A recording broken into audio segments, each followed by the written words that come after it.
Hello friends, this is Brijesh Mishra once again with you.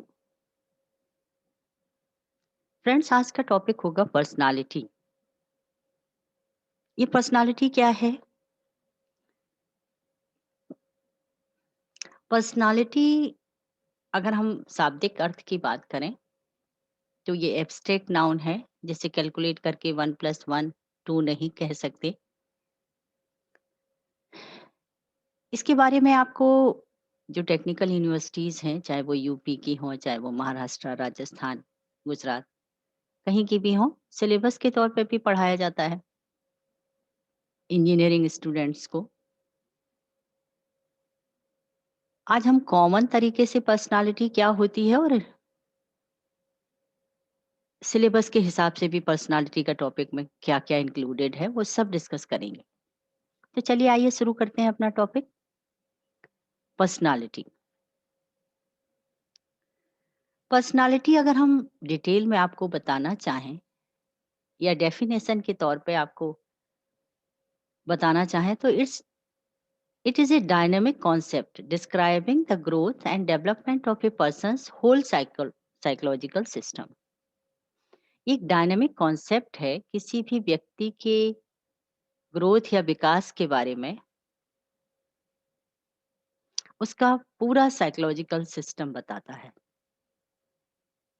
अगर हम easiest way में आपको बताना चाहें तो पर्सनालिटी किसी भी व्यक्ति ने इमोशनल ग्रोथ कितनी हासिल की है, उसका दिमाग कितना विकसित है, उसकी ओवरऑल पर्सनालिटी कैसी है, वो सब के बारे में बात करता है।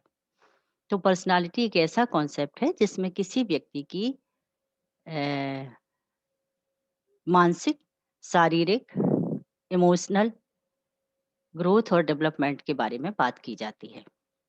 उसके पूरे साइकोलॉजिकल सिस्टम के बारे में बात की जाती है।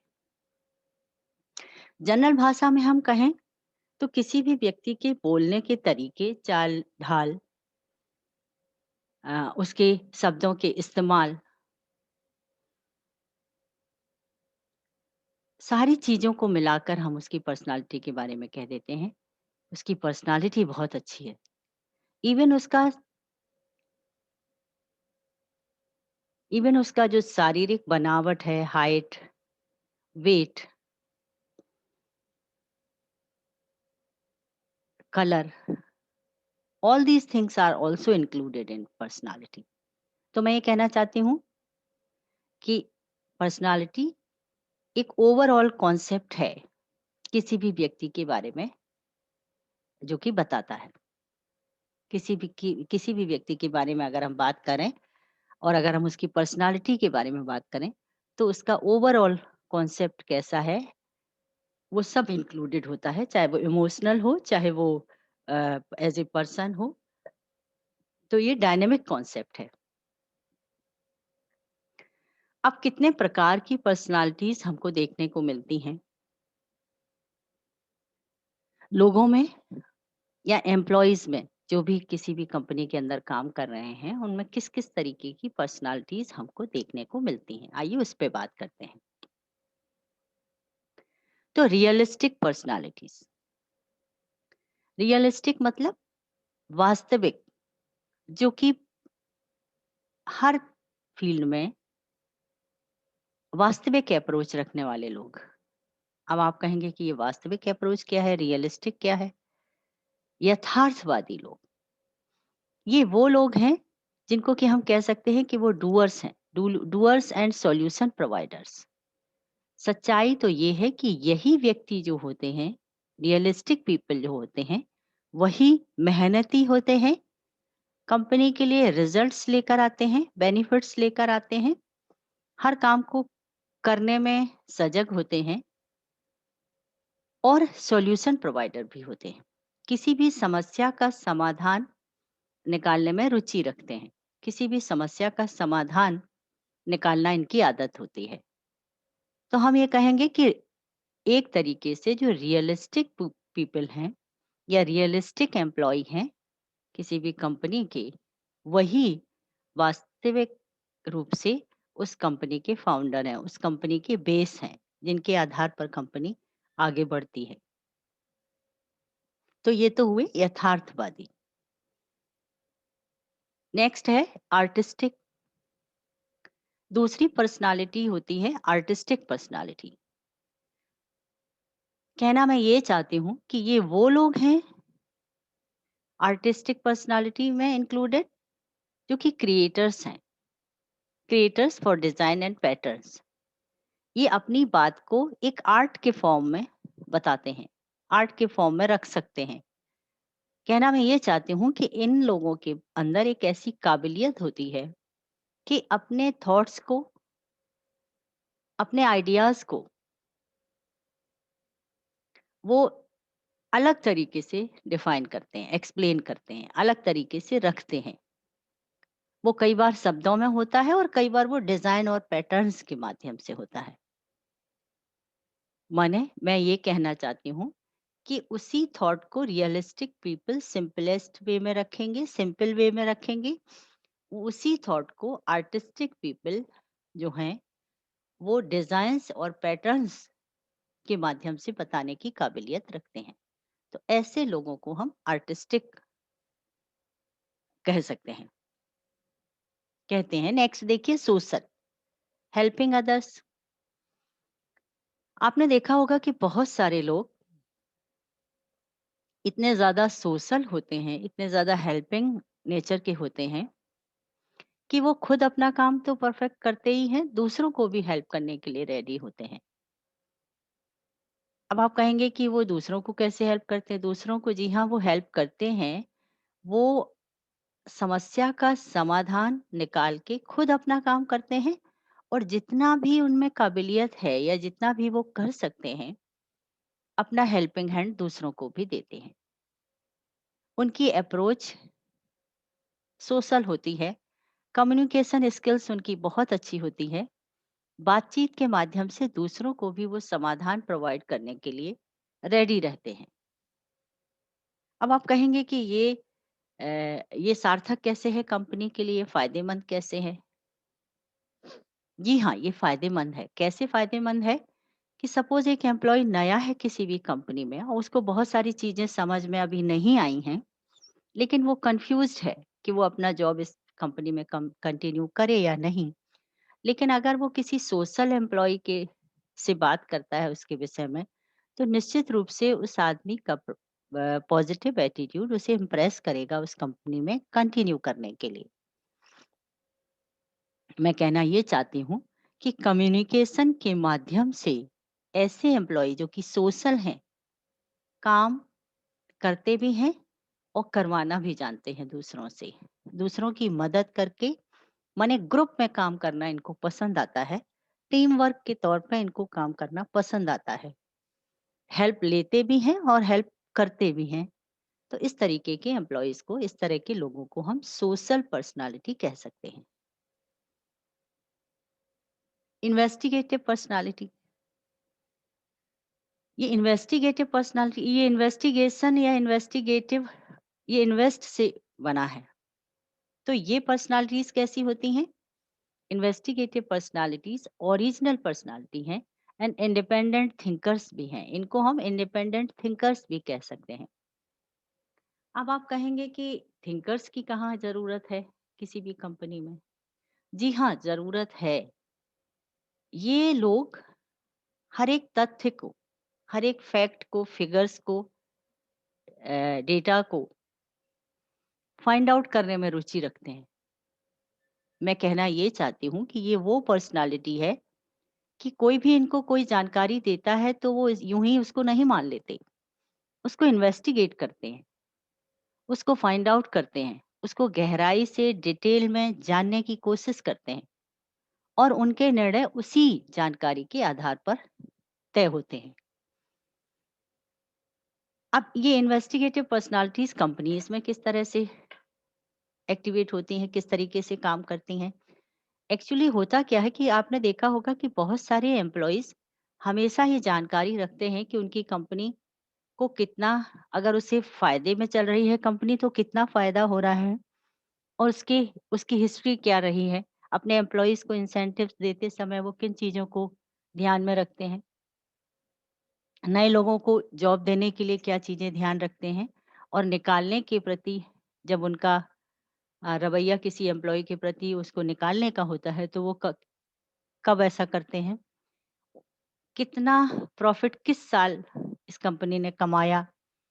तो सारी जानकारी, सारे फैक्ट और फिगर्स वो अपने दिमाग में रखते हैं। तो ऐसी पर्सनैलिटीज़ को हम इन्वेस्टिगेटिव पर्सनैलिटीज़ कहते हैं।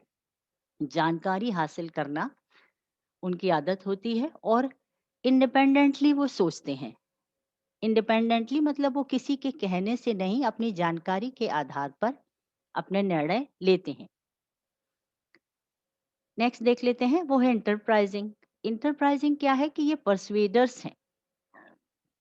जो कंपनी रूल्स एंड रेगुलेशंस देती है उसको मानने में इन्हें कोई एतराज नहीं होता और वो इसके बारे में कोई ना तो छानबीन करते हैं और ना ही कभी सवाल पूछते हैं। ये लोग एम्बिशियस भी हैं। एम्बिशियस लोगों को भी इस कैटेगरी में आप रख सकते हैं। अब आप कहेंगे कि एम्बिशियस एम्बिशियस तो हर कोई है। मैं कहना ये चाहती हूँ कि एम्बिशियस हर एक एम्प्लॉय है, बट ये अपने एम्बिशन को हमेशा आगे रखते हैं और इसके चलते वो कंपनी से किसी भी तरह का कोई सवाल कभी नहीं करते हैं और जो भी रूल्स रेगुलेशंस उनको कंपनी देती है करने के लिए फॉलो, वो सबको फॉलो करते हैं। उनको लगता है कि अगर वो कोई भी सवाल पूछेंगे या अपनी कोई डिमांड रखेंगे तो हो सकता है कि कंपनी उनकी जो गोल है उसे पाने में अड़ंगा क्रिएट करे या उनकी चीज़ों से सहमत ना हो, उनके सवालों से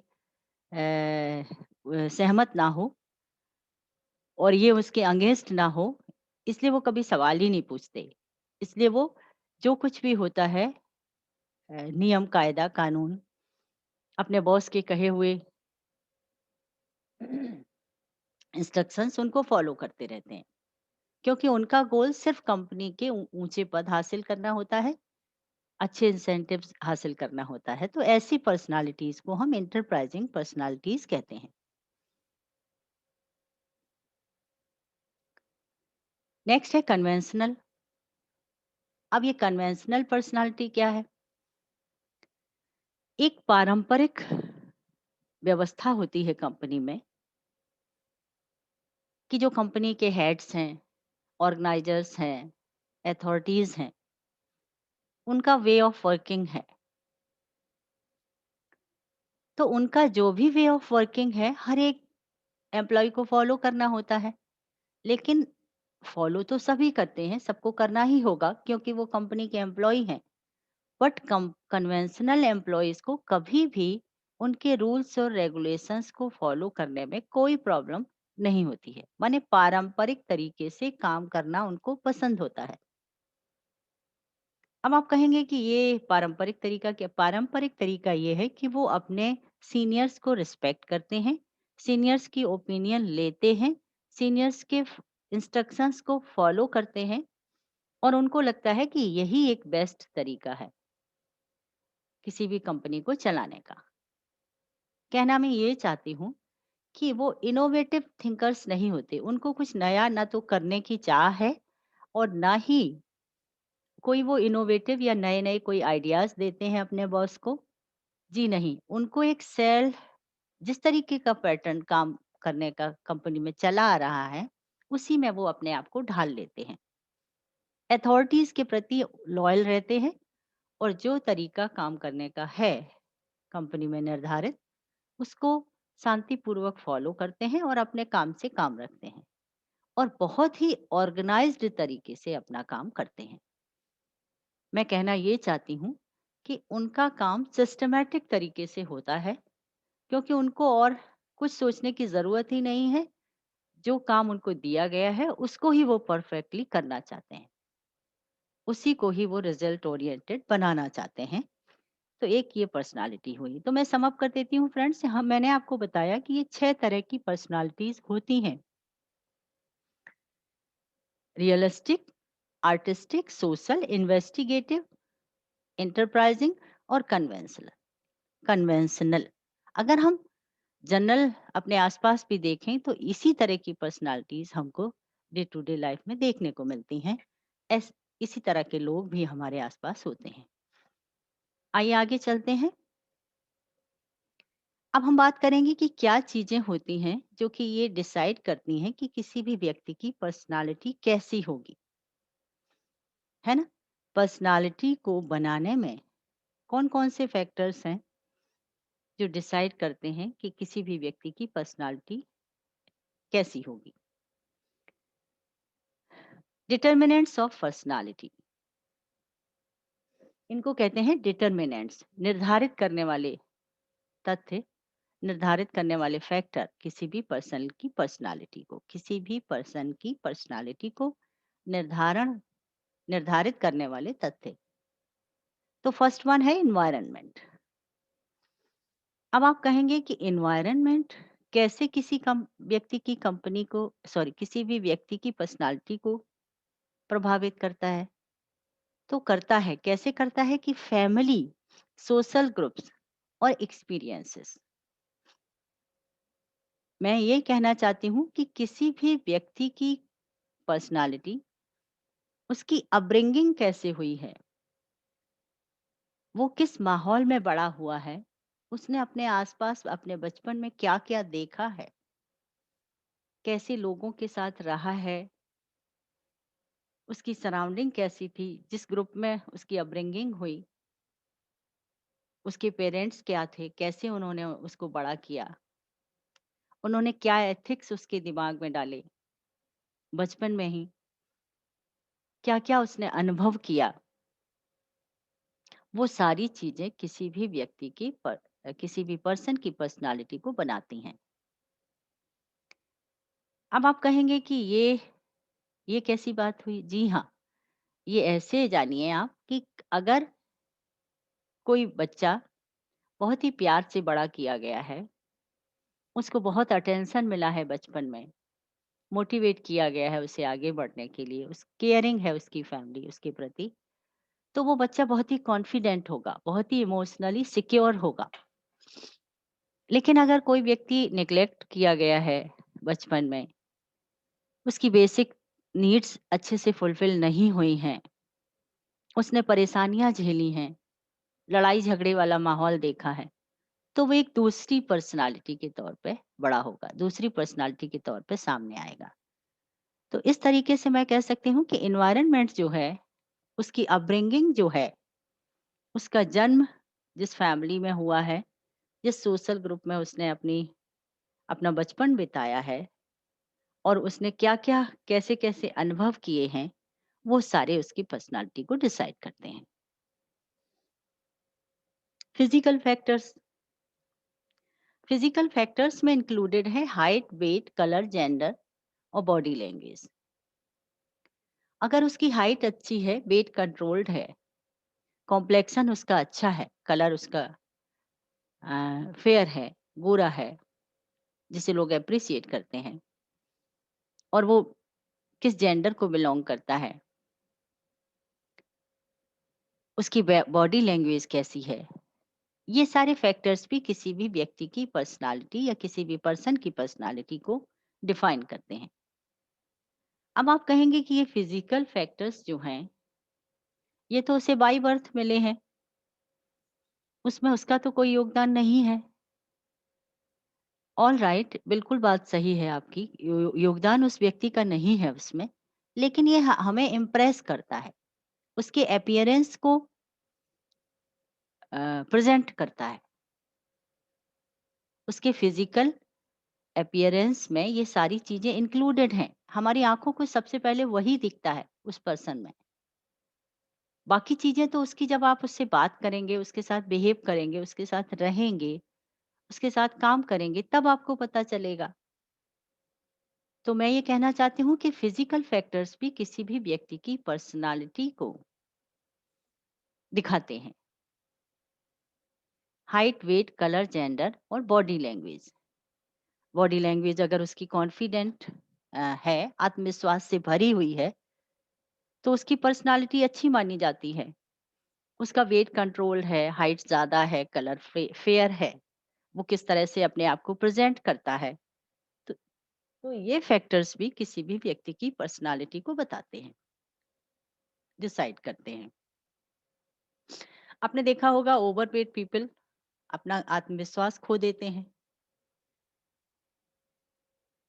जो हाइट अच्छी जिनकी नहीं है वो सोशल नहीं होना चाहते, उनको शर्मिंदगी होती है लोगों के सामने जाने में। तो ये सारी चीजें भी किसी भी पर्सन की पर्सनालिटी को डिसाइड करते हैं। सिचुएशनल फैक्टर्स भी हैं। सिचुएशनल फैक्टर्स कैसे हैं? ये होता है लागू कंट्रास्टिंग बिहेवियर पर। कई बार आपने देखा होगा किसी किसी व्यक्ति के बारे में लोग अच्छा नहीं बोलते हैं। अच्छा नहीं बोलने से हमारा मतलब ये है कि वो ये कहते हैं कि ये हेल्पिंग नेचर का नहीं है, लोगों सोशल नहीं है, लोगों के साथ उठता बैठता नहीं है, किसी की मदद नहीं करता है।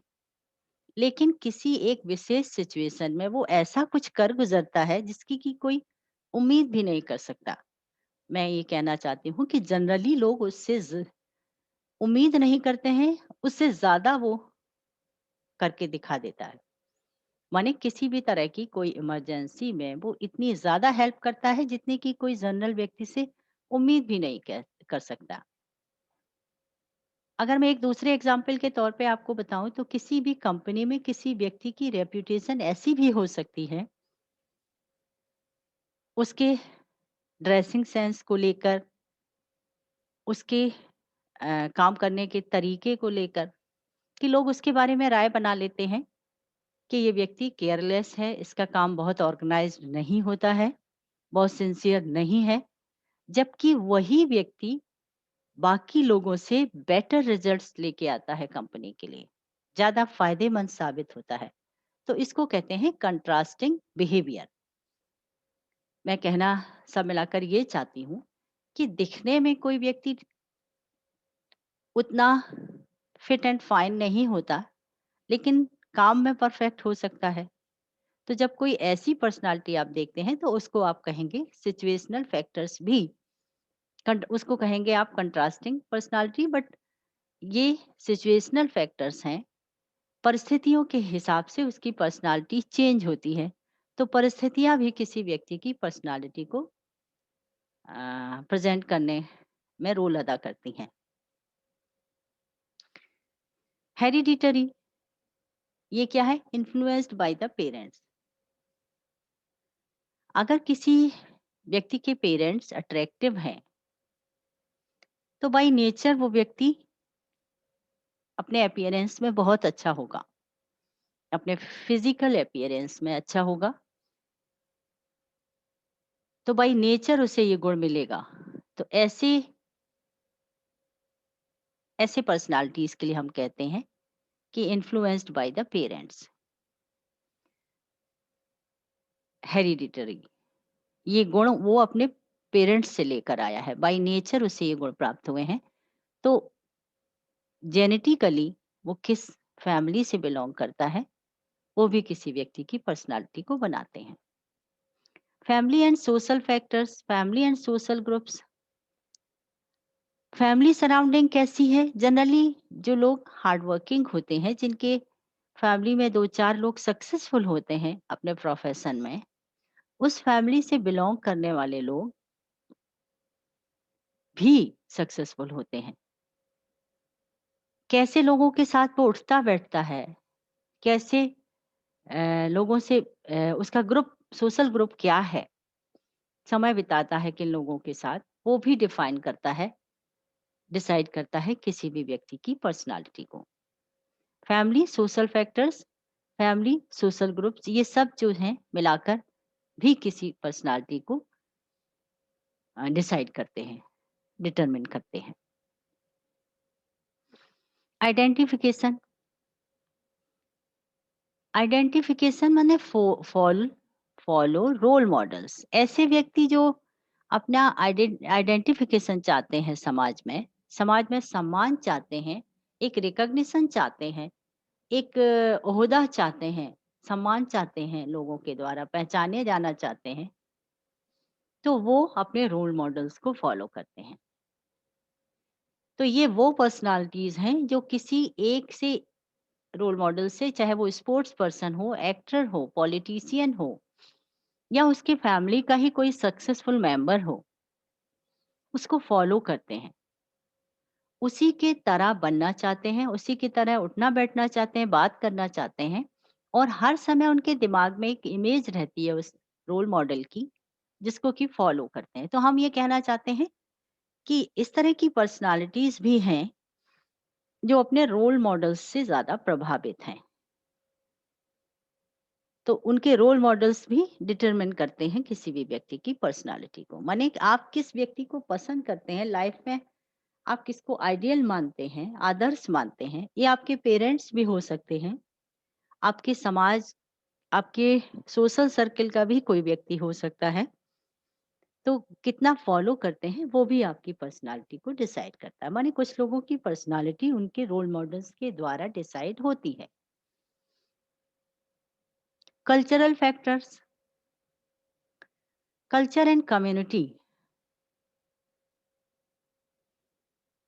Expectations, intelligence, level of intelligence, सांस्कृतिक माहौल किसी व्यक्ति को कौन सा मिला है, वो भी उसकी पर्सनालिटी को तय करने में मदद करता है। कम्युनिटीज जो हैं, अ, समुदाय जो हैं, हर एक समुदाय किसी एक चीज को पसंद करता है, दूसरा समुदाय उसको पसंद नहीं करता। किस समुदाय के लोग किन चीजों को अच्छा मानते हैं, वो भी किसी व्यक्ति की पर्सनालिटी को डिफाइन करता है। जिनके घरों में, जिन सोसाइटीज में कल्चर को अहमियत दी जाती है, संस्कृति को अहमियत दी जाती है, वहाँ के बच्चे, वहाँ के लोग अपनी पर्सनालिटी में इस चीज को शामिल कर लेते हैं। कैसे? आपने देखा होगा कि कुछ फैमिलीज में बड़ों को रिस्पेक्ट करना सिखाया जाता है, तो उस घर में बच्चे वैसे ही होते हैं। जैसे मुस्लिम समुदाय में अ, अपने कल्चर को फॉलो करना उन्हें बहुत ही स्ट्रिक्टली सिखाया जाता है, तो वो उसको फॉलो करते हैं। और उस कम्युनिटी का लेवल ऑफ इंटेलिजेंस क्या है, वो भी प्रभावित करता है पर्सनालिटी को। माने शिक्षा को महत्व कितना देते हैं, वो भी उनकी पर्सनालिटी को प्रभावित करता है। सांस्कृतिक विरासत, और जो सांस्कृतिक विरासत जो शब्द आया है, वो भी किसी पर्सनालिटी को उसके कल्चरल माहौल से ही मिलता है, उसकी कम्युनिटी से ही मिलता है। आपने देखा होगा कि बहुत सारे म्यूजिशियंस जो है ना, छोटे से ही, बच बचपन से ही अपने अपने हुनर में महारत हासिल कर लेते हैं, अपनी कला में कला में एक्सपर्ट बन जाते हैं, अपनी कला को अच्छे से सीख लेते हैं।